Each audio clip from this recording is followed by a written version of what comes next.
نحمده ونصلي ونسلم على رسوله الكريم اما بعد فاعوذ باللہ من الشیطان الرجیم بسم اللہ الرحمن الرحیم ان الذين قالوا ربنا الله ثم استقاموا تتنزل عليهم الملائكة الا تخافوا ولا تحزنوا وابشروا بالجنة التي كنتم توعدون آمنت باللہ صدق اللہ العظیم وصدق رسولہ النبی الکریم۔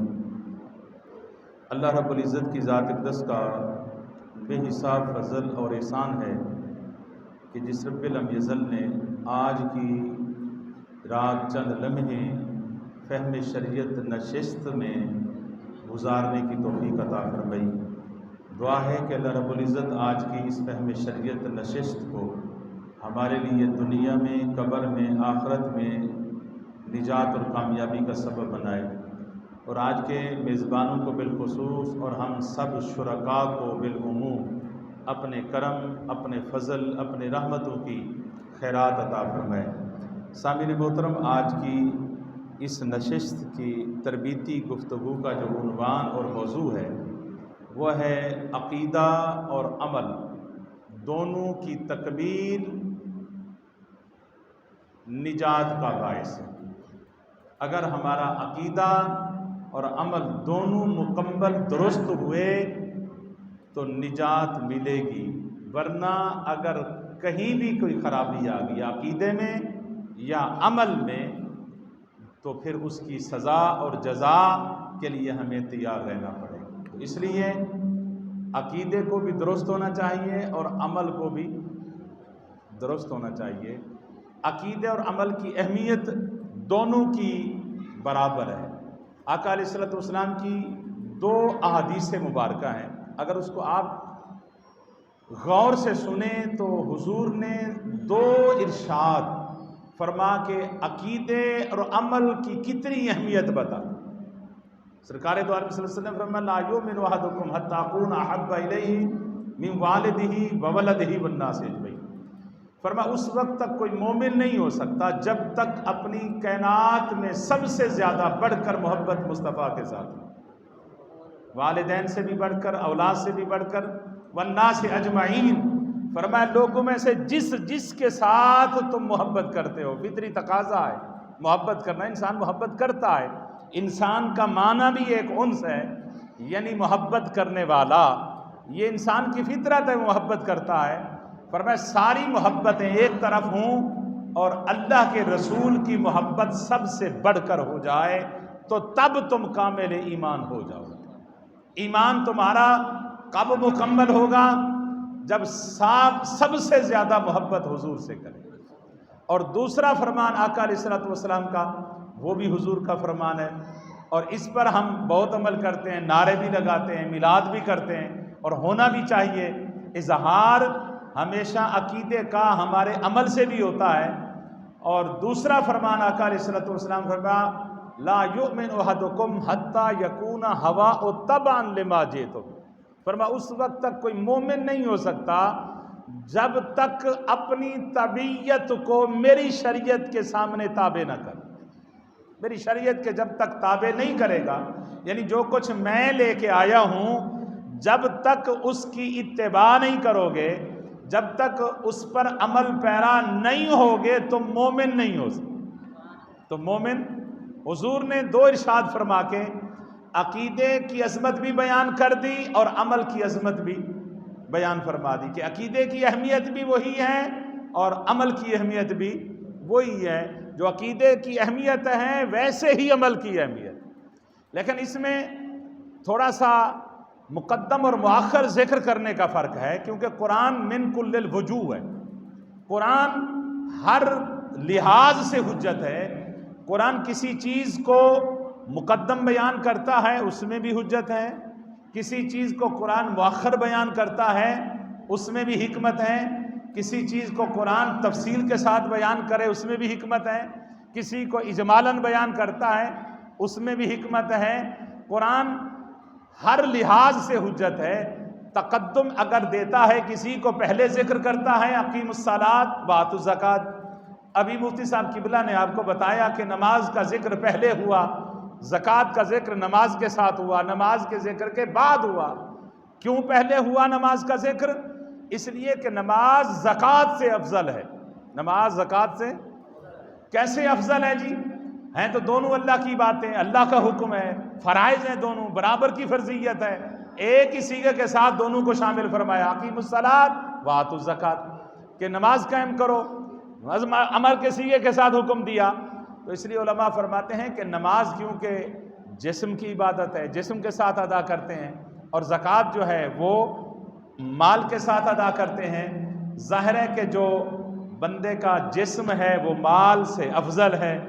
مال لگاتا ہے نا جسم پر، جسم تو نہیں دے دیتا، جان تو نہیں دیتا نا مال کی خاطر، ہمیشہ مال ہی دیتا ہے جان کی خاطر، لہٰذا جو افضل تھا اس کی عبادت بھی افضل تھی، اس لیے اس کا ذکر پہلے کر دیا۔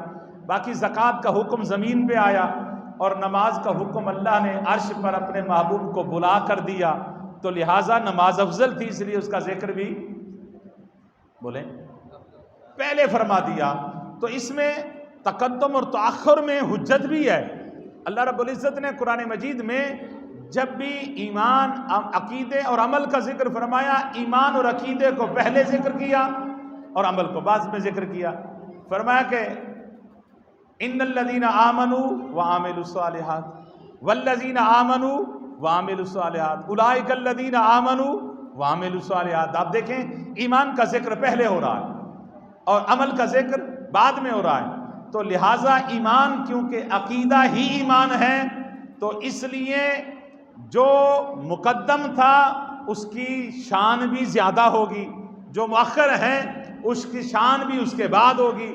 یہاں کم تو کہہ نہیں سکتے، کم اسلام میں کم ہونے کا یعنی کم تر ہونے کا اسلام میں کوئی کنسپٹ نہیں۔ کسی کو آپ حقیر نہیں، یہ کہہ سکتے ہیں یار فلاں فلاں سے افضل ہے، یہ نہیں کہہ سکتے فلاں یار بدتر ہے، یہ اسلام نہیں اجازت دیتا، یہ دین نہیں اجازت دیتا۔ دین ہمیشہ افضلیت دیتا ہے، دین کسی کو حقیر نہیں کرتا، دین کسی کو ڈیگریڈ نہیں کرتا، دین کسی کو گراتا نہیں ہے، دین جب بھی کرتا ہے تو افضلیت عطا کرتا ہے، دین اعلیٰ شان تو دیتا ہے، دین کسی کو نیچے نہیں گراتا۔ اس لیے آپ یہ کہہ سکتے ہیں کہ فلاں فلاں سے افضل ہے، یہ نہیں کہہ سکتے فلاں فلاں سے بدتر ہے یا کم تر ہے۔ کم تری کا کنسپٹ حضور نے حجۃ الوداع کے دن ختم کر دیا۔ حضور نے فرمایا لوگوں آج کے بعد کوئی کسی سے کم نہیں ہے، آج کوئی کمی نہیں ہے۔ فرمایا آج کمی وہی ہوگا جس کے پاس تقویٰ نہیں ہوگا، پرہیزگاری نہیں ہوگی۔ اللہ بھی فرماتا ہے ان اکرمکم عند اللہ اتقاکم، کہ اللہ کے لیے سب سے زیادہ عزت اسی کی ہے جس کے دل کے اندر تقویٰ اور پرہیزگاری ہے۔ تو یہ ہے فرق، تقدم اور تاخر کا فرق تو ہوگا، ورنہ عقیدے کی جو اہمیت ہے اسی طرح عمل کی بھی وہی اہمیت ہے۔ بعض لوگ عقیدے پر تو زور دیتے ہیں، عقیدے کو صحیح کر لیتے ہیں، میلاد بھی منا لیتے ہیں، نام بھی چوم لیتے ہیں جی، 11ویں بھی کر لیتے ہیں، آقا علیہ الصلوۃ والسلام کے کمالات کا بھی اقرار کرتے ہیں کہ ہم حضور کو مانتے ہیں، حضور ہماری جانوں سے بھی زیادہ ہمیں عزیز ہیں۔ یہ دعویٰ تو ہوتا ہے، لیکن باری جب آتی ہے نا عمل کی، ہمارے پاس عمل نہیں ہوتا۔ اگر عمل نہ ہوگا کامیابی نہیں ملے گی۔ نجات دونوں میں، عقیدہ بھی درست ہو اور عمل بھی درست ہو۔ عقیدہ اور عمل اور ایمان کس طرح ہمیں پتہ چلے گا کہ یہ عمل ہے یہ عقیدہ ہے؟ تو انسانیت کی، انسانی جو تہذیب ہوتی ہے نا، انسانی تہذیب اور ثقافت جو کلچر بنتا ہے، معاشرہ جس کو آپ کہہ سکتے ہیں عام الفاظ میں، آسان الفاظ میں، معاشرے کے جو حالات ہوتے ہیں اس کو آپ کیا کہتے ہیں؟ یہ انسانی تہذیب ہے، یہ انسانی ثقافت ہے۔ انسانی ثقافت اور تہذیب اس کے اجتماعی اعمال سے جنم لیتی ہیں۔ تہذیب اور ثقافت جو کلچر جو ہے، معاشرہ انسان کے اجتماعی عمل سے بنتا ہے۔ انسانیت کا جو اجتماعی عمل ہوتا ہے، یعنی انسانیت جس طرح زیادہ عمل کرے گی وہی معاشرہ بنے گا، وہی تہذیب بنے گی، وہی ثقافت بنے گی۔ مثلاً کہ آج معاشرے میں حیا نہیں ہے، کوئی کہتا ہے، سوال ہے کہ آج معاشرے میں، بولے میرے ساتھ، حیا نہیں رہا، معاشرے میں ایمانداری نہیں، ناپ تول نہیں رہی، انصاف نہیں رہا، اس کا مقصد یہ ہے کہ اکثر انسانیت جو ہے وہ غیر انسانیت پہ چل رہے ہیں، وہ ان کا عمل جو ہے اجتماعی طور پر غلط ہو چکا ہے۔ اس کا مقصد یہ ہوا کہ معاشرہ ہمیشہ انسان کا عمل بناتا ہے، اگر انسانیت کا عمل بہتر ہو جائے تو معاشرہ بہتر ہو جاتا ہے۔ سمجھ آ رہی ہے میری بات؟ اگر انسانوں کا عمل بہتر ہو جائے تو معاشرہ بھی بہتر ہو جائے گا، تہذیب بھی بہتر ہو جائے گی اور کلچر بھی بہتر ہو جائے گا۔ اگر معاشرہ آپ کو بے حیا نظر آ رہا ہے، معاشرہ آپ کو غلیظ نظر آ رہا ہے، پلید نظر آ رہا ہے، تو پھر اس کا جو محرک ہے وہ انسانی عمل ہے۔ اس کا مقصد یہ ہے کہ انسانوں کے عمل بھی غلیظ ہو چکے ہیں۔ سمجھ آ رہی ہے نا میری بات؟ کہ انسانی تہذیب اور ثقافت سے ہی انسانی عمل کے اجتماعی کام جنم لیتے ہیں، ثقافتیں بنتی ہیں انسانی اجتماعی عمل سے، اور باقی جو انسان کا جو عمل ہے، اب رہا کہ عمل کہاں سے آتا ہے؟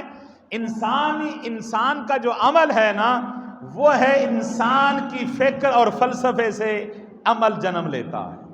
عمل پروان چڑھتا ہے کب؟ جب انسان کی فکر آ جائے تو اس سے انسان کا عمل آتا ہے۔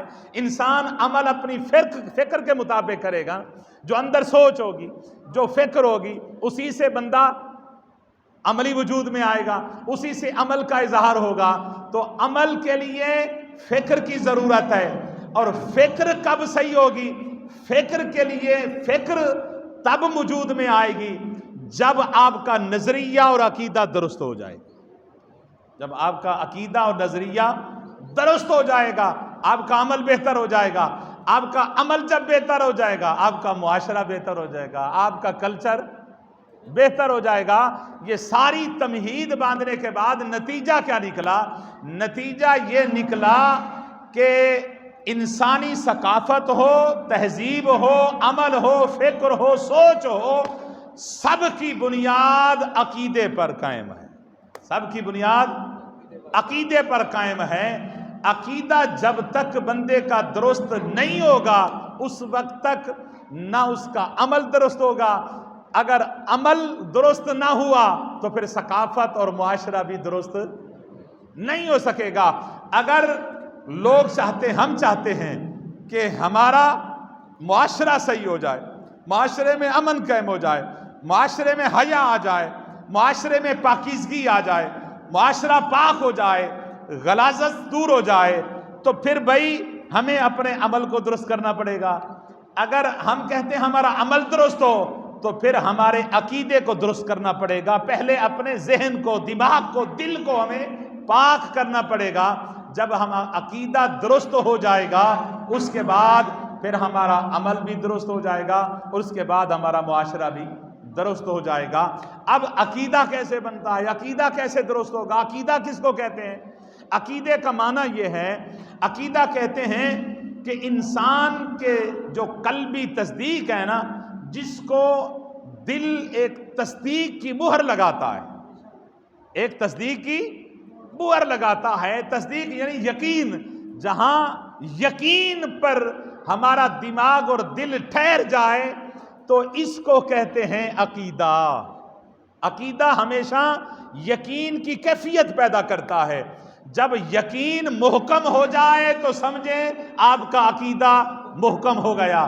جب عقیدہ محکم ہو گیا تو آپ کا ایمان بھی محکم ہو گیا۔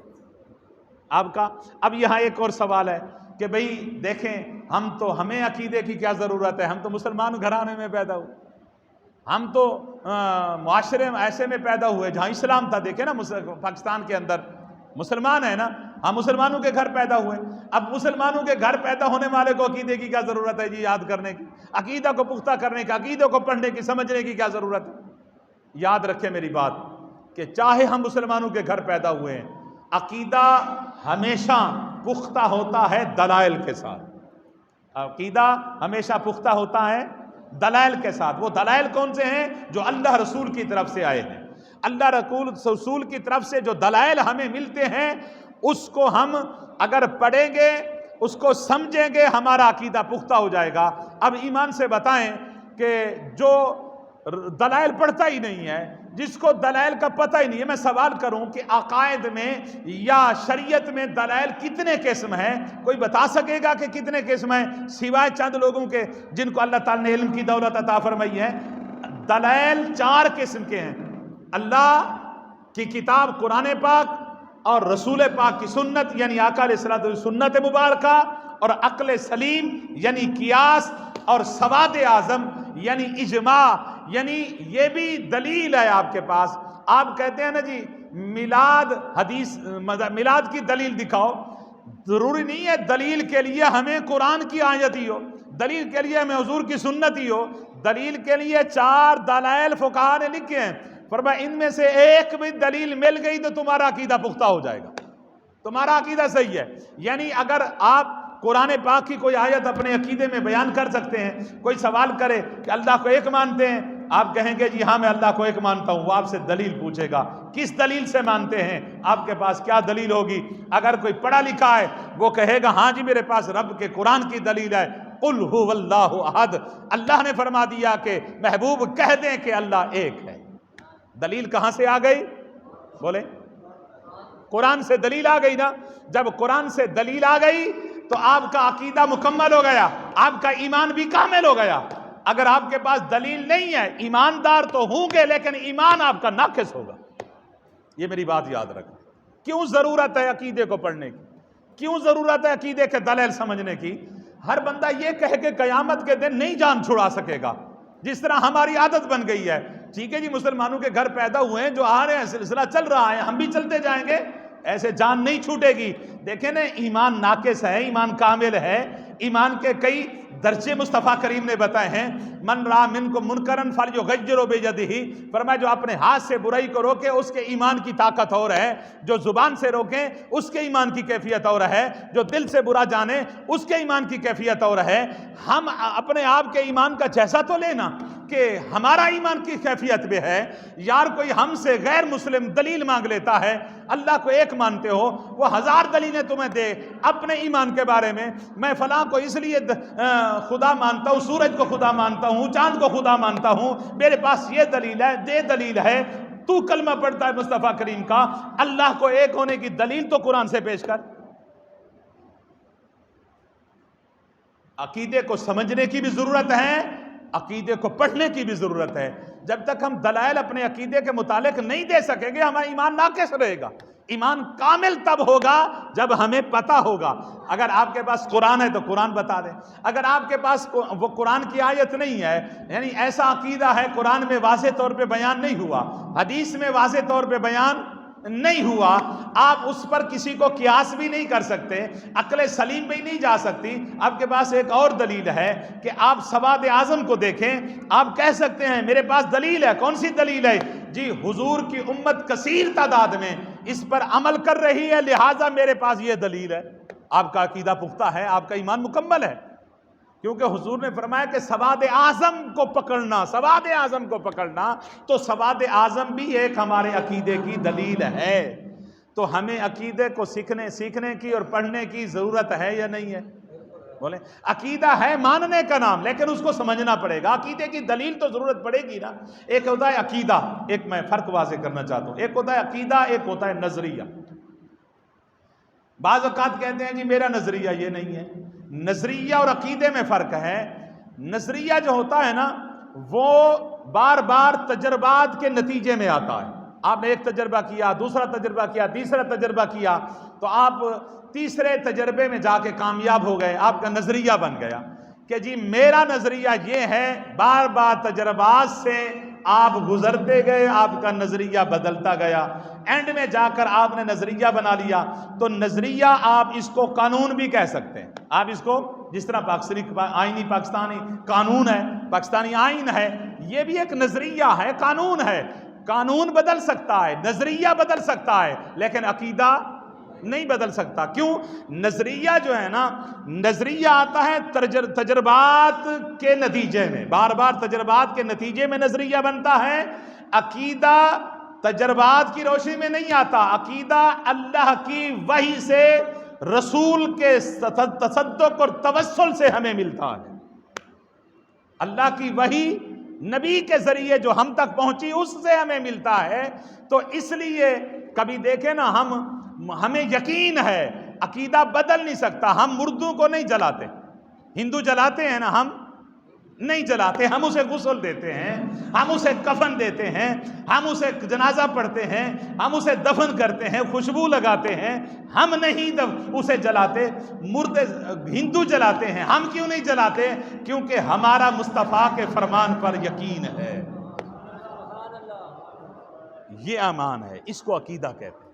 عقیدہ جب پختہ ہو جائے، عقیدہ جب محکم ہو جائے تو آپ کا ایمان بھی کامل ہو جاتا ہے۔ وہ کب پختہ ہوگا آپ کا عقیدہ، کب محکم ہوگا آپ کا عقیدہ؟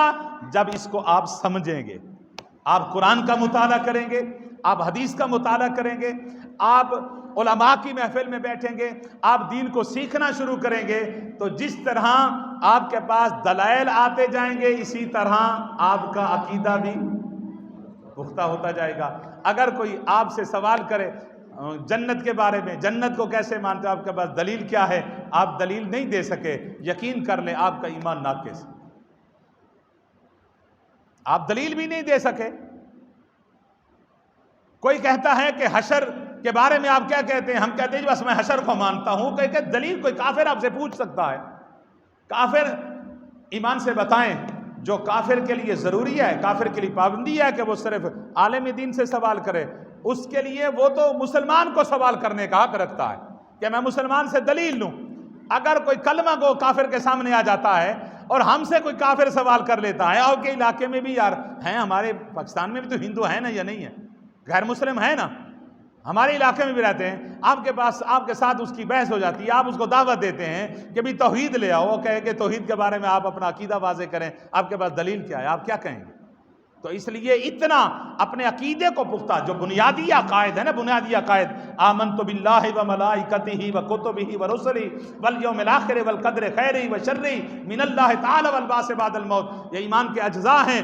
ان اجزاء کے لیے تو کم از کم بندے کو علم ہونا چاہیے نا، ان ایمان کے جو اجزاء ہیں، بنیادی عقائد ہیں، ان کے بارے میں تو کم از کم کلمہ گو کو اتنا پتہ ہونا چاہیے کہ میرے پاس اللہ کے ایک ہونے کے بارے میں کیا دلیل ہے، مصطفیٰ کی رسالت کے بارے میں کیا حدیث ہے، میرے پاس دلیل ہے، ایسی جنت کے ہونے میں کیا حدیث ہے، میرے پاس دلیل کیا ہے۔ اتنے دلائل تو کم از کم، اگر اتنے نہیں آتے یار صاحب، ہمیں کلمہ بھی پڑھتے ہیں، مسلمانوں کے گھر بھی پیدا ہوئے ہیں، کیا قیامت کے دن ہم یہ کہہ کے چھوٹ جائیں گے ہم مسلمانوں کے گھر پیدا ہوئے؟ اللہ فرما دے، یا قیامت کے دن وہ ہندو آ جائے اللہ کی بارگاہ میں کہ مولا یہ تیرا ماننے والا تھا، اس سے میں نے تیری توحید کے بارے میں دلیل مانگی تھی، اس نے نہیں دی تھی دلیل، بولیں آپ سے آپ کا بیٹا سوال کرتا ہے، بابا جان مجھے بتائیں کہ میرے حقوق کیا ہیں آپ کر، یا آپ کو میں کیسے حق دے سکتا ہوں، آپ نہیں بتا سکے، آپ حق کی ڈیمانڈ کر سکتے ہیں؟ نسل کو کس طرف لے کر جا رہے ہیں ہمیں عقیدہ بھی ضروری ہے، ہمارے لیے عمل بھی ضروری ہے۔ جب تک عقیدہ اور عمل دونوں درست نہیں ہوں گے نجات نہیں ملیں گی۔ ہم میلاد کرتے رہیں، اگر ہمیں پتہ نہیں ہے اس کا تو ہم اپنے ایمان مکمل نہیں کر سکتے۔ ایمان مکمل ہمارا تب ہوگا جب ہمیں شریعت کے قواعد اور ضوابط کا علم آئے گا، اور شریعت تو بغیر علم کے ثواب بھی نہیں دیتی۔ شریعت بغیر علم کے ثواب، یاد رکھیں میری بات، آپ سے کوئی کام ہو گیا نا، آپ نے دیکھیں کسی نے آپ سے پوچھا کہ یہ بات درست ہے یہ صحیح ہے، آپ نے بتا دی وہ بات درست تھی، وہ بات درست تھی، آپ کو ثواب۔ اگر آپ کو نہیں پتا کہ سچ بولنا اللہ کا حکم ہے اور مصطفیٰ کی سنت ہے اور تربیت ہے، آپ اس کو نہیں جانتے تھے، ویسے آپ سے سچ بول گیا، نکل گیا آپ کی زبان سے، آپ کو ثواب نہیں ملے گا۔ ثواب اس وقت ملے گا جب یہ جان کر سچ بولیں گے کہ یہ میرے رب کا حکم ہے، میری ذمہ داری ہے، میں نے سچ بولنا ہے۔ سمجھ آ رہی ہے میری بات یا نہیں آ رہی؟ آپ دیکھیں نا، مثال دیتا ہوں، آپ لوگ ہیں ذمہ دار لوگ ہیں، آپ عشر نکالتے ہیں، 20واں حصہ نکالتے ہیں، میں اس نے ظن کرتا ہوں، یہ نہیں کہتا کہ آپ عشر کھا گئے، کیونکہ مسلمان حرام نہیں کھاتا، مسلمان کلمہ گو بولیں کلمہ کو حرام کیا اللہ نے 20واں حصہ، وہ حرام ہے ذمہ دار پر، وہ نہیں کھا سکتا۔ آپ عشر نکالتے ہیں، آپ عشر آپ نکال لیں، آپ 20واں، مقصد ہے کہ آپ کے پاس 100 من گندم ہے، آپ نے 5 من نکال لیے، 5 من آپ نے نہیں 10 من آپ نے فقیروں میں تقسیم کر دی، لیکن نہ آپ کے عشر کے مسائل کا پتہ تھا، نہ آپ یہ جانتے تھے کہ یہ جو میں 10 من دے رہا ہوں 5 من عشر ہے، 5 من مزید صدقہ نفلی کر رہا ہوں، آپ کو اس کا پتہ نہیں تھا، آپ نے آدھی بھی دے دی نا، آپ کو ثواب نہیں ملے گا۔ آپ کو ثواب کب ملے گا؟ جب آپ جانتے ہوں گے کہ میرے رب کا حکم ہے کہ غریبوں کی خدمت کرو، میں اپنی ذمہ داری پوری کر رہا ہوں۔ جب تک دین کو نہیں لے آئیں گے، جب تک اپنے علم کو داخل نہیں کریں گے، اس وقت تک ثواب کے مستحق نہیں بنیں گے۔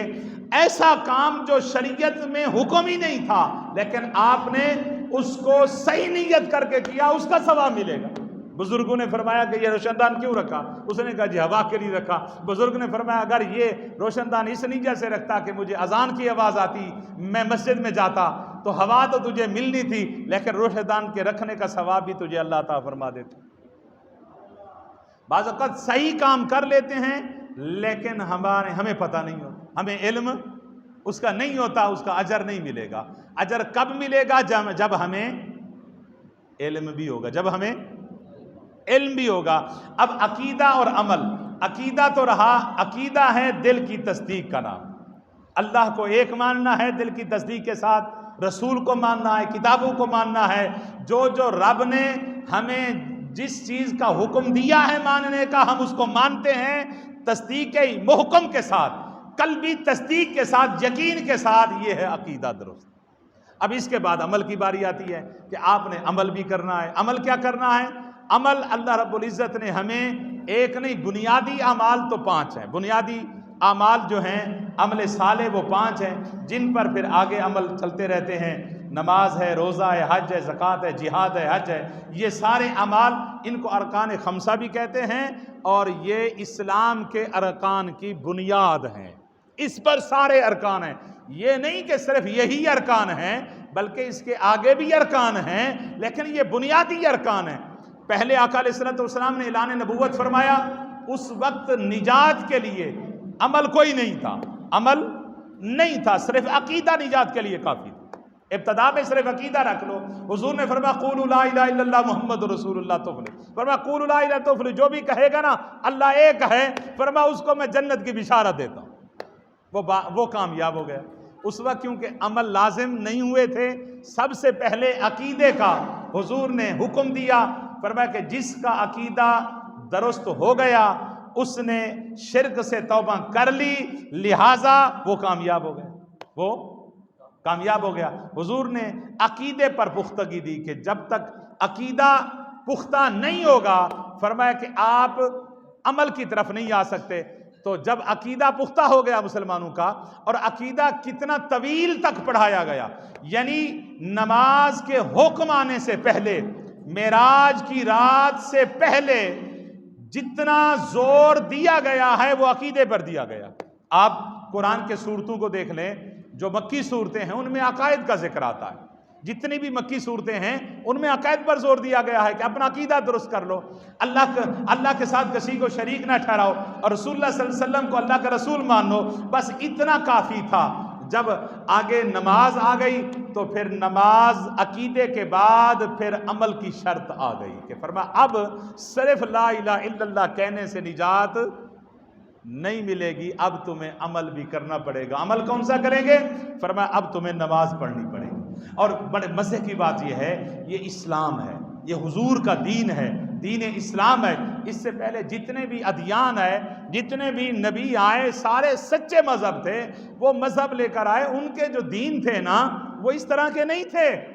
وہ جو دین آئے نا وہ ایک دم سارے احکام نازل ہوئے، ایک ساتھ سارے احکام ہوئے، یعنی ایک کتاب آ گئی، لکھی لکھائی چھپی چھپائی کتاب آ گئی، فرمایا کہ یہ دین ہے تمہارا، اس پر تم نے عمل کرنا ہے، یہ دین ہے اس پر تم نے عمل کرنا ہے، فرمایا اس پر تم نے عمل کرنا ہے۔ پورے ایک ساتھ دین، جتنے بھی دین آئے، دین اور اسلام میں یہ فرق تھا. وہاں سارے دین آئے ایک ساتھ آئے, سارے احکام ایک ساتھ اکٹھے آئے. نبی کتابیں لے کر آئے, امت کے سامنے رکھ دی, فرمایا پڑھو اس کو, یہ عمل ہے, یہ عمل ہے, یہ عمل ہے, یہ عمل ہے, یہ عمل ہے, ان سب پہ عمل کرنا ہے. اور قومیں باغی ہو گئیں, بغاوت کا اعلان کر دیا, نہیں عمل کر سکیں کیونکہ ایک ساتھ اکٹھے دین آئے. لیکن یہ مصطفیٰ کے صدقے اللہ نے کتنا احسان فرمایا, سلسلہ بسلسلہ مسلسل احکام آہستہ آہستہ آتے گئے. فرمایا کہ محبوب اب کیونکہ صرف یہ بتوں کی پوجا کرتے ہیں اور یہ شرک کرتے ہیں, ان کو صرف یہ کہہ دو کہ شرک چھوڑ دو, ہم تجھے معاف کر دیں گے. بس شرک چھوڑ دو. کیا کہا حکم, کیا آیا؟ شرک چھوڑ دو, معاف کر دیں گے. شراب پیتے ہیں, پینے دو. مفتی صاحب قبلہ بیٹھے ہیں, شراب پی رہے ہیں محبوب, کوئی بات نہیں ہے, ان کو پینے دو. صرف نجات کی, یا اللہ یہ شراب پیتے رہے, معاف کر دے گا؟ فرمایا بس شرک چھوڑ دیں, میں معاف کر دوں گا.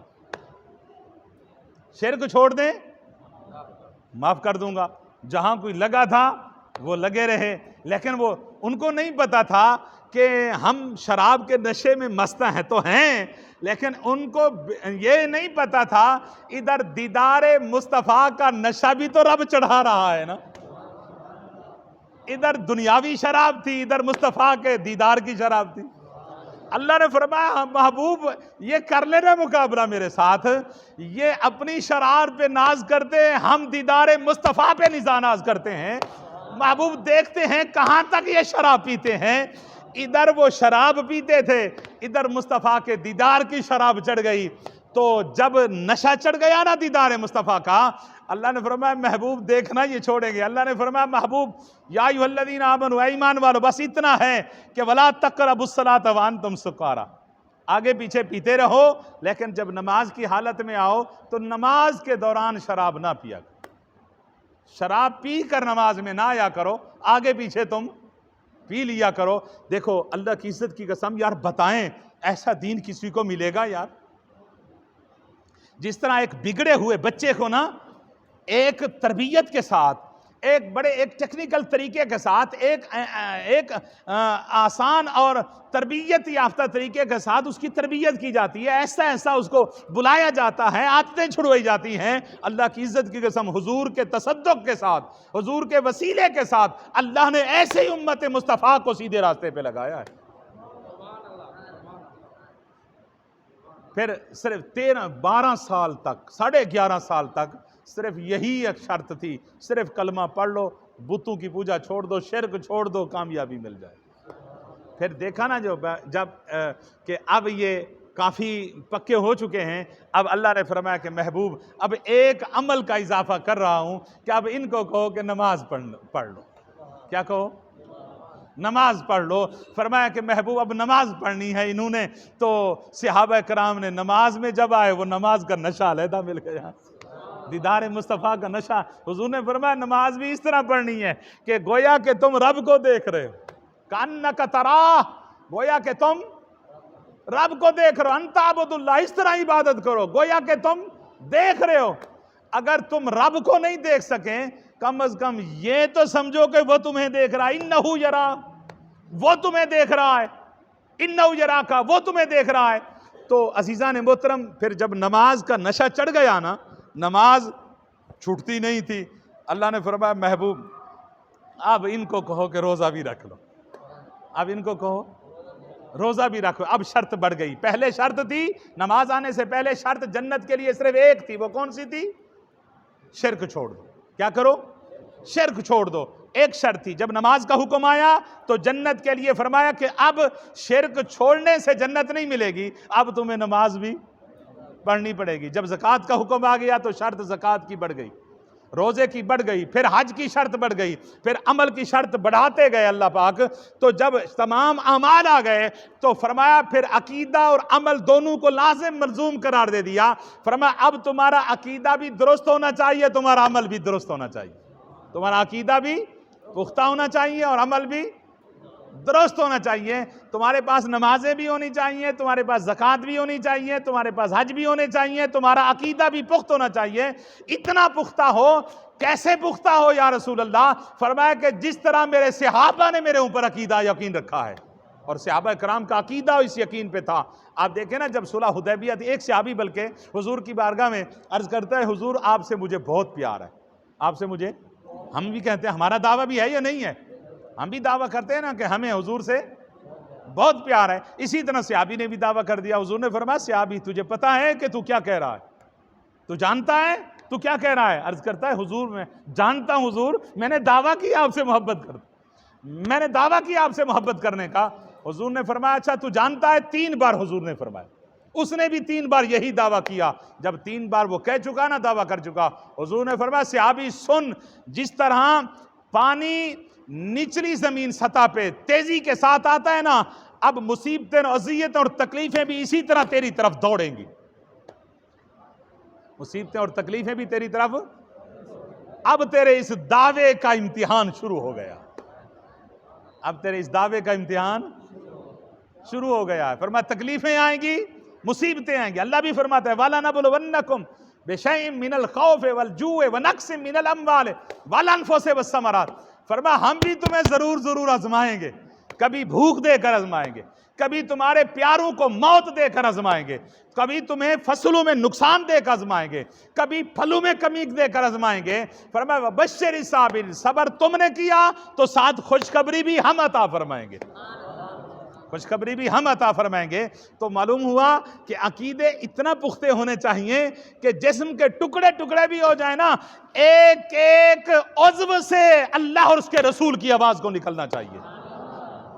ایک ایک عضو سے اللہ کی آواز نکلے, رسول کی آواز نکلے.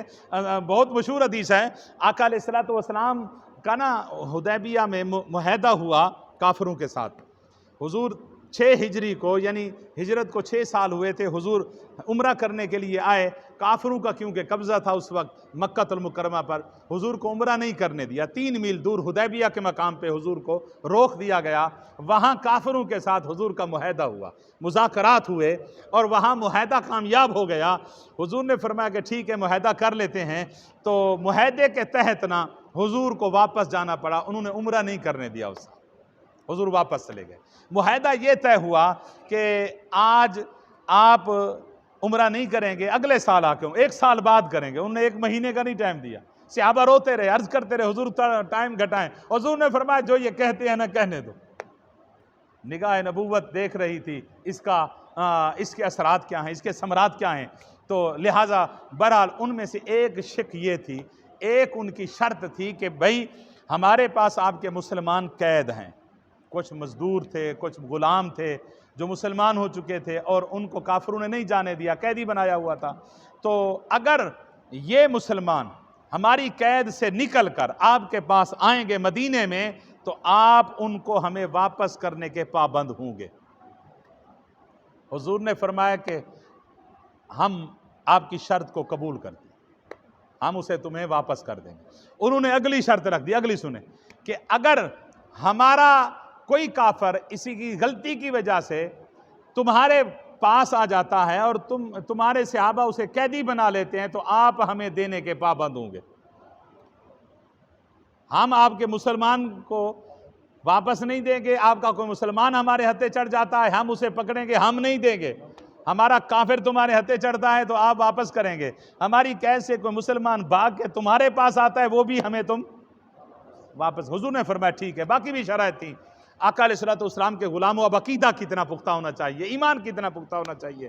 ایک صحابی رات کو نا کسی مہلت سے نکل کے نا بھاگ گیا, مکے سے بھاگا, ان کی قید سے نکل کر ساری رات سفر کرتا رہا, دن کو سفر کرتا رہا, چھپتا رہا, بھاگتا رہا, اور کئی دنوں بعد مدینے پہنچ گیا.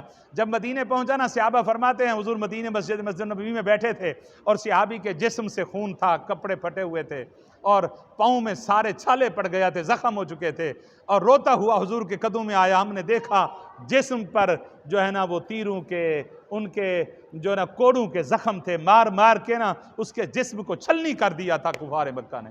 وہ آیا, حضور نے پیار دیا, حضور نے بوسہ دیا, اپنی گود میں سلایا, بٹھا دیا. ابھی عرض کرتا ہے حضور میں بھاگ آیا ہوں, حضور نے فرمایا ٹھیک ہے بیٹھ جا.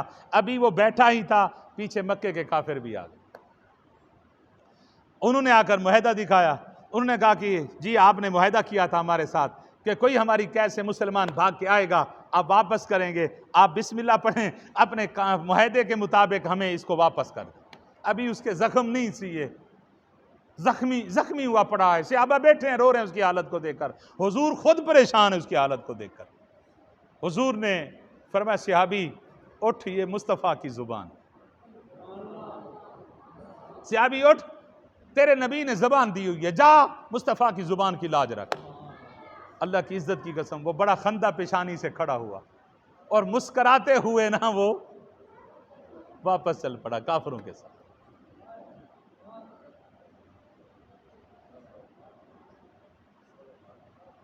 جب مدینے سے باہر نکلے نا ان کافروں نے تانے دینا شروع کر دیے. ہاں بھئی بڑی محبت کے دعوے کرتا تھا, بنائے تیرا نبی, تیرا نہیں بنانا, چلو ایک دن رکھ لیتا, ہم گئے ہمیں واپس کر دیا. یہ محبت ہے تمہاری, یہ عزت ہے تمہارے نبی کے سامنے. جب اس نے نبی کی توہین کی نا تو اس مسلمان نے اٹھائی, پکڑا اسے گریبان سے تھپڑ مار دیا اور کہتا ہے نامراد نادان انسان, تجھے کیا پتا میرا ایمان کتنا ہے میرے مصطفیٰ پر. اب بھی ایمان کی بات کرتا ہے. کہا اب تو ایمان پختہ ہو گیا ہے, اس سے بھی بڑھ گیا ہے. اب تو پہلے والا ایمان نہیں رہا, اب تو اس سے بھی پہلے یقین تھا تو اب عین الیقین ہو گیا. اب تو یقین اس سے بھی بڑھ گیا. اس نے کہا کیسے بڑھ گیا یار, تجھے اس نے واپس کر دیا ہے. فرمایا کہ اب دیکھو نا, میرے نبی نے تمہارے ساتھ معاہدہ کیا تھا, تم کافر ہو. میرے نبی نے تمہارے ساتھ زبان کی تھی نا, وعدہ کیا تھا کہ ہم واپس دیں گے.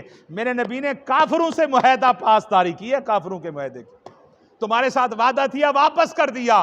کافروں کے ساتھ معاہدہ کر کے جو نبی پورا کر رہا ہے, تو اس نبی نے تو میرے ساتھ بھی وعدہ کیا ہوا ہے کہ تمہیں جنت دوں گا. فرمایا جو نبی کافروں سے معاہدہ پورا کرتا ہے وہ مسلمانوں سے پورے نہیں کرے گا وعدے. تو پہلے تو یقین تھا کہ جنت ملے تھی, اب تو محبوب کے اس وعدے کو پورا کرتے ہوئے اب اس یقین کی منزل پہ پہنچ گیا ہوں کہ ٹکڑے ٹکڑے ہو جائیں کوئی پرواہ نہیں ہے, جان دے دی ہوئی اسی کی تھی. حق تو یہ ہے کہ حق ادا نہ ہوا, کروں نام تیرے نام پہ جاں فدا.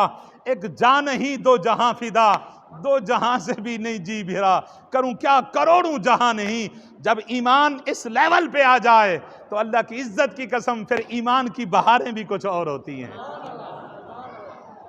ایمان کی بہاریں بھی کچھ اور ہوتی ہیں. آپ کے اس دور کی بات کرتا ہوں, ایک دو صدیوں سے پہلے کی بات کرتا ہوں کہ شاہ جہاں بادشاہ تھا پاک و ہند کا. شاہ جہاں مغلیہ خاندان کی بات کرتا ہوں. شاہ جہاں جب بادشاہ تھا نا تو وہ بادشاہ بھی کتنے عظیم تھے. جہاں بھی بیٹھتے تھے وہ مصطفیٰ کے دین کو پہلے دل میں بٹھا کے بیٹھتے تھے, مصطفیٰ کے دین کو پہلی ترجیح دیتے تھے. جب شاہ جہاں بیٹھا نا تو دوپہر کا وقت تھا, ابھی ظہر کا وقت بھی نہیں ہوا, تو اس نے تخت پر بیٹھ کر نا 2 رکعت نماز نفل پڑھی. اور لوگوں نے پوچھا کہ حضرت یہ تو وقت تو نہیں ہے نماز کا, آپ نے کون سی نماز؟ فرمایا میں نے شکرانے کے طور پر 2 رکعت نماز نفل ادا کی ہے. اللہ نے اتنا بڑا تخت پاک و ہند کا عطا فرمایا ہے. مصر کا چھوٹا سا شہر ہے اور چھوٹے سے ملک کی بادشاہی فرعون کو ملی. اس نے کہا انا ربکم الاعلی, چھوٹا سا تخت برداشت نہ کر سکا, مجھے تو اللہ نے پاک و ہند بر صغیر کی بادشاہی عطا فرما دی ہے. تو میں اپنے نفس کو بتانا چاہتا ہوں سبحان رب الاعلی, کہ نفس دیکھ یہ ساری عطا جو ہے میرے رب کی عطا ہے. شاہ جہاں نا اس نے ایک عورت کے ساتھ شادی کی تھی جو رافضیہ تھی, نور جہاں. نور جہاں سے بڑی محبت بھی کرتا تھا, بڑا پیار بھی کرتا تھا, اور اتنا اس کے پیار میں گم تھا, اس کی محبت میں قیدی تھا کہ وہ نور جہاں اس کے کندھے پہ ہاتھ رکھتی تو بادشاہ فیصلہ کر سکتا تھا. اگر نور جہاں کندھے پہ ہاتھ نہ رکھتی تو بادشاہ کا عقل بھی کام نہیں کرتی. یہ اس کے محبت کا عالم تھا. ایسے مقصد ہے کہ وہ اپنی بیوی کی محبت میں قیدی تھا, ایسا اسیر بن چکا تھا, ایسا اندھا عاشق ہو چکا تھا کہ بغیر بیوی کے ہاتھ کے اس کی عقل بھی کام نہیں کرتی. لیکن اس کی بیوی جو تھی وہ رافضیت, صحابہ کرام کی گستاخ تھی. اس نے ایک ایران سے نا ایک صحابہ کا گستاخ منگوایا. اس کو کہا کہ بھی کیونکہ بادشاہ میرے ساتھ محبت کرتا ہے, اور کیوں نہ اپنے عقیدے کو بھی یہاں پاک و ہند میں پروان چڑھائیں, لہٰذا کوئی ایسی کتاب لکھ جس میں صحابہ کرام کی گستاخیاں ہوں, اور لوگوں کو ہم بتائیں, اپنا عقیدہ بتائیں. تو اس نے کتاب لکھی صحابہ کرام کے گستاخی میں، اس کا جو ٹائٹل لکھا کہ میں اپنی عمر سے اس لیے بیزار ہوں کہ اس کا نام عمر ہے، اپنی عمر سے اس لیے بیزار ہوں کہ اس کا نام، یعنی حضرت عمر کے بارے میں اس نے اتنی غلاظت بک دی۔ جب یہ کتاب منظر عام پر آئی تو لوگوں نے بادشاہ کو بتا دیا کہ بادشاہ سلامت آپ کی موجودگی میں، آپ کی سلطنت میں، آپ کی بادشاہی میں صحابہ کرام کے خلاف یہ بکواسیں ہو رہی ہیں۔ تو آپ نے فرمایا وہ بندے کو پکڑو، جس نے کتاب لکھی ہے نا، اس کو پکڑو، میری دربار میں پیش کرو۔ جب فوج گئی نا اسے پولیس پکڑنے کے لیے، اس نے کہا جی مجھے، کیونکہ میں نور جہاں کا بندہ ہوں تو لہٰذا مجھے نور جہاں سے ایک دفعہ ملاقات کرنے دو، پھر میں بادشاہ کی دربار میں جاؤں۔ وہ جانتے تھے کہ بادشاہ کی بیوی ہے تو بادشاہ محبت کرتا ہے، تو لہٰذا اس کو ملاقات کی اجازت دے دی گئی۔ جب نور جہاں کے پاس گیا، اس نے کہا جی اب بادشاہ نے بلا لیا، مجھے مروا دے گا۔ اس نے کہا کوئی فکر کی بات نہیں ہے، میں پیچھے بیٹھی ہوں نا ہاتھ رکھ کے، تجھے فکر کرنے کی ضرورت نہیں ہے، جب کوئی فیصلہ ہوگا تو میں ہاتھ اٹھا لوں گی۔ وہ جانتی تھی نا کہ میرا ہاتھ ہوتا ہے تو فیصلے کرتا ہے، جب میں ہاتھ ہی اٹھا لوں گی کیا فیصلے کرے گا بادشاہ۔ تو اس کو اپنی محبت میں ناز تھا، لیکن وہ نادان یہ نہیں جانتی تھی کہ وہ بادشاہ میرے مصطفیٰ کے ساتھ کتنی محبت کرتا ہے، اس سے وہ بے خبر تھی۔ اس نادان کو یہ نہیں پتا تھا کہ اس کے دل میں آقا کی محبت کتنی ہے، حضور کے دین کی محبت کتنی ہے، حضور کے اصحاب کی محبت کتنی ہے۔ تو بادشاہ کی دربار میں جب پیش ہوا نا، بادشاہ نے فرمایا تو اپنی عمر سے بیزار ہے؟ جی بھی بیزار ہوں۔ فرمایا میں بھی تجھے زندہ نہیں رکھنا چاہتا، بتا اتنی بڑی گستاخی کس کے کہنے پر کی؟ تیری جرت کیسے ہوئی میری سلطنت میں؟ میں قیامت کے دن سیدنا عمر پاک کے پاس کس منہ سے جاؤں گا، حضور کی بارگاہ میں کس منہ سے جاؤں گا؟ تو کیوں لکھا؟ اس نے کہا جی میں نور جہاں کا بندہ ہوں۔ جب اس نے نور جہاں کا بندہ کہا، آپ نے فرمایا کہ اس کے لیے تندور جلاؤ، اس کو تندور میں جلا دو، تندور جلاؤ، آگ جلاؤ۔ تو جب حکم دیا تو پیچھے سے جو ہے نا وہ نور جہاں نے ہاتھ اٹھا لیا۔ جب ہاتھ اٹھایا تو ظاہر ہے کہ آج تک تو یہی دیکھنے میں آیا کہ جب بھی ہاتھ اٹھتا تھا عدالتیں برخاست ہو جاتی تھی، ہاں جی، محفلیں ختم ہو جاتی تھی، چراغ گل ہو جاتے تھے، اور جو کوئی حکم تھے وہیں معطل ہو جاتے، نظام رک جاتا تھا۔ آج عجیب فیصلہ ہے، ہاتھ اٹھ گیا ہے لیکن مصطفیٰ کا ہاتھ نہیں اٹھا۔ بادشاہ نے پیچھے مڑ کر دیکھا، بیوی کو کہا ہے جان من، جان دادم ایمان نہ دادم، اے میری جان میں نے تجھے اپنی جان کا مالک تو بنایا ہے، ایمان کا مالک تو نہیں بنایا تجھے، میں نے اپنے ایمان کا مالک مصطفیٰ کو بنایا ہوا ہے۔ فرمایا جاؤ اسے زندہ جلا کے راکھ کر دو، جاؤ اسے زندہ جلا کے راکھ کر دو۔ عزیزان محترم، جب اس پائے پہ ایمان آ جاتا ہے تو پھر ایمان سے بتائیں جب سجدہ کریں گے اس سجدے میں لذت کیا ہوگی؟ ہاں جی، جب قرآن پڑھیں گے اس قرآن میں تلاوت کا مزہ کتنا آئے گا، سکون کتنا آئے گا۔ ہم نماز پڑھتے ہیں، روزہ رکھتے ہیں، حج بھی کرتے ہیں، سب کچھ کرتے ہیں، لیکن لذت نہیں مل رہی۔ لذت اس لیے نہیں مل رہی، ہمارے ایمان کمزور ہیں، ہمارے عقیدے پختے نہیں ہیں۔ جب عقیدے پختے ہو جائیں، ایمان مضبوط ہو جائیں نا، پھر اللہ کی عزت کی قسم، پھر اللہ پاک عبادت میں بھی عمل میں بھی لذت عطا فرما دیتا ہے۔ اور ایسے نہیں کہتے کہ حضور غوث پاک نے 40 سال تک یعنی عشاء کے وضو کے ساتھ صبح کی نماز پڑھی ہے، عشاء کے وضو کے ساتھ صبح کی نماز پڑھی۔ حضور سیدنا امام ابو حنیفہ رضی اللہ تعالیٰ عنہ کے بارے میں بھی آتا ہے 40 سال تک آپ نے عشاء کے وضو کے ساتھ صبح کی نماز پڑھی۔ راتیں کم ہو جاتی، ان کے سجدے لمبے ہو جاتے، ہماری نیند لمبی ہوتی ہے، رات کم ہو جاتی ہے، نیند پوری نہیں ہوتی، ہمیں پرندے آ کے اٹھاتے ہیں۔ تو عزیزان محترم، ہمیں عمل بھی اور عقیدہ بھی دونوں کو صحیح کرنا پڑے گا، لیکن فرق اتنا ہے، آخری بات، کہ اگر عقیدہ مکمل درست ہو، عقیدے میں کوئی 1% بھی کمی نہ ہو، عقیدہ بالکل مکمل درست ہو، عمل میں تھوڑی سی اگر کوئی کمی آ جائے تو اللہ عمل کو قبول فرما لیتا۔ اللہ عمل کو اگر تھوڑی سی کمی آ جائے عمل میں، عقیدے میں نا، عقیدہ مکمل درست ہونا چاہیے، اگر کمی آ گئی ہے عمل میں تو اللہ عمل کو قبول فرما لیتا ہے۔ اگر عمل درست ہو، اس میں کوئی کمی نہ ہو، عقیدے میں کمی آ جائے تو اللہ وہ عمل منہ پہ مار دیتا، اللہ وہ عمل قبول نہیں کرتا۔ اس کا مقصد کیا ہے کہ پہلے عقیدے کو پختہ کرنا پڑے گا، عقیدہ مکمل درست ہونا چاہیے۔ صحابہ کرام رضوان اللہ اجمعین نے حضور کے پیچھے عید کی نماز پڑھی، قربانی کی عید کی نماز حضور کے پیچھے ادا کی، جس طرح قربانی کی نماز پڑھ کے ہم جاتے ہیں اور سب سے بڑا فریضہ اس دن کا جو ادا کرتے ہیں وہ قربانی ہے، جانور ذبح کرتے ہیں۔ صحابہ کرام بھی قربانی کا جانور ذبح کرنے کے لیے نماز پڑھ کے چلے گئے، تو صحابہ کرام نے جا کر جانور ذبح کر دیے۔ کوئی جانور ذبح کر کے کھڑا تھا، کھال اتار رہا تھا، کوئی گوشت بنا رہا تھا، کوئی ذبح کر رہا تھا، ابھی کھڑا تھا کھال اتارنے کے لیے۔ اتنے میں اعلان ہو گیا گلیوں میں کہ حضور سب کو بلا رہے ہیں۔ حضور بولیں، جب بلاوا آ جائے تو پھر مسلمان بیٹھتا نہیں، مسلمان کو پھر چین نہیں ہے۔ وہ یہ نہیں دیکھتا کہ میں کیا کر رہا ہوں، وہ یہ دیکھتا ہے کہ یار نے بلا لیا۔ اذان آ جائے حی علی الصلاۃ، کس کا بلاوا آ گیا ہے؟ یار کا بلاوا آ گیا ہے۔ جس کے اندر ایمان ہے نا وہ کیسے بیٹھ سکتا ہے یار؟ وہ کیسے سکون آئے گا کہ میرا یار مجھے بلا رہا ہے، جی میرا رب مجھے بلا رہا ہے، اس کو کیسے سکون آئے؟ تو سارے صحابہ اکٹھے ہو کے مسجد میں آ گئے۔ حضور نے فرمایا اللہ تعالیٰ نے تمہاری قربانیاں رد کر دی، تمہاری قربانیاں قبول نہیں ہوئی۔ صحابہ کرام کی دھاڑیں نکل گئیں، عرض کیا کہ آقا کیسے قبول نہ ہوئی؟ کیا غلطی ہو گئی ہے ہم سے کیا گناہ سرزد ہو گیا، کیا بھول ہو گئی ہے؟ تو حضور نے فرمایا قرآن آ گیا، اللہ نے فرمایا یا ایھا الذین آمنوا لا تقدموا بین یدی اللہ ورسولہ، فرمایا کہ تم نے اللہ رسول سے پہل کر دی۔ ابھی تو اللہ نے جانور ذبح ہی نہیں کیا تھا، اس کے رسول نے بھی نہیں کیا تھا، تم نے پہلے کیوں کر دیا؟ حضور نے جانور ذبح نہیں کیا تھا، صحابہ نے پہلے کر دیے، صحابہ نے جا کے پہلے کر دیے۔ اللہ نے فرمایا محبوب بلاؤ نا ان کو، سارے آگے۔ اللہ نے فرمایا پوچھنا ان سے محبوب انہوں نے رب سے جانور پہلے کیوں ذبح کیا ہے؟ ابھی تو اللہ نے جانور ذبح ہی نہیں کیا، تم نے پہلے کر دیا، رسول نے بھی ذبح نہیں کیا، تم نے پہلے کر دیا۔ صحابہ حیران، یا رسول اللہ اس کی تو سمجھ آتی ہے کہ آپ نے ذبح نہیں کیا، ہم نے پہلے کر دیا، اس بات کی تو سمجھ آتی ہے، لیکن اللہ کا یہ حکم کہ بانا ید اللہ، ابھی اللہ نے بھی ذبح نہیں کیا، تم نے پہلے کیوں کیا؟ اب اللہ جانور ذبح کرتا ہے؟ فرمایا نہیں کرتا۔ اللہ نے کیوں فرمایا؟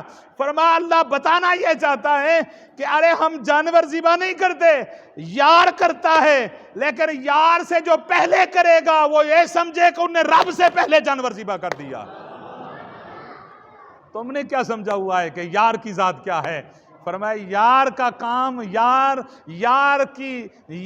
کا جو کام ہے وہی خدا کا کام ہے، یار کی جو چاہت ہے وہی رب کی چاہت ہے، مصطفیٰ کی جو رضا ہے وہی رب کی رضا ہے۔ اللہ نے فرمایا کہ تمہارے جانور قبول نہیں ہوئے اس لیے کہ تم نے میرے مصطفیٰ کے قربان کرنے سے پہلے جانور تم نے کیوں قربان کر دیے؟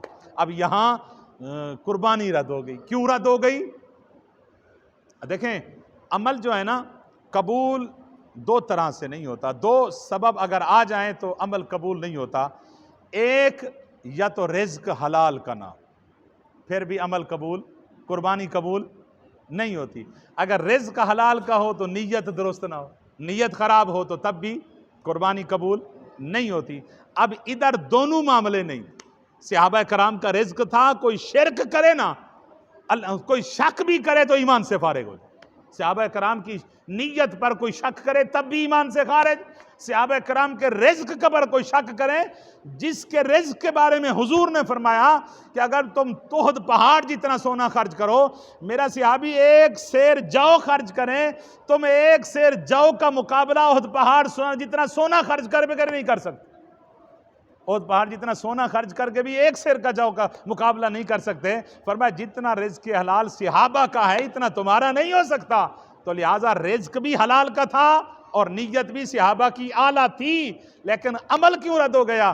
پیر کرم شاہ الازہری رحمۃ اللہ تعالیٰ علیہ ضیاء القرآن اسی آیت کے تحت سورہ حجرات میں لکھتے ہیں، فرماتے ہیں صحابہ سے ایک جو غلطی ہو گئی وہ یہ تھی کہ انہوں نے جانور ذبح کرتے ہوئے نا دھیان نہیں کیا کہ حضور نے بھی جانور ذبح کیا یا نہیں کیا، خیال نہیں کیا، دھیان نہیں کیا کہ حضور نے بھی جانور ذبح کیا ہے یا نہیں کیا، بس خیال حضور سے ہٹ گیا اور اللہ کو برداشت نہ ہو۔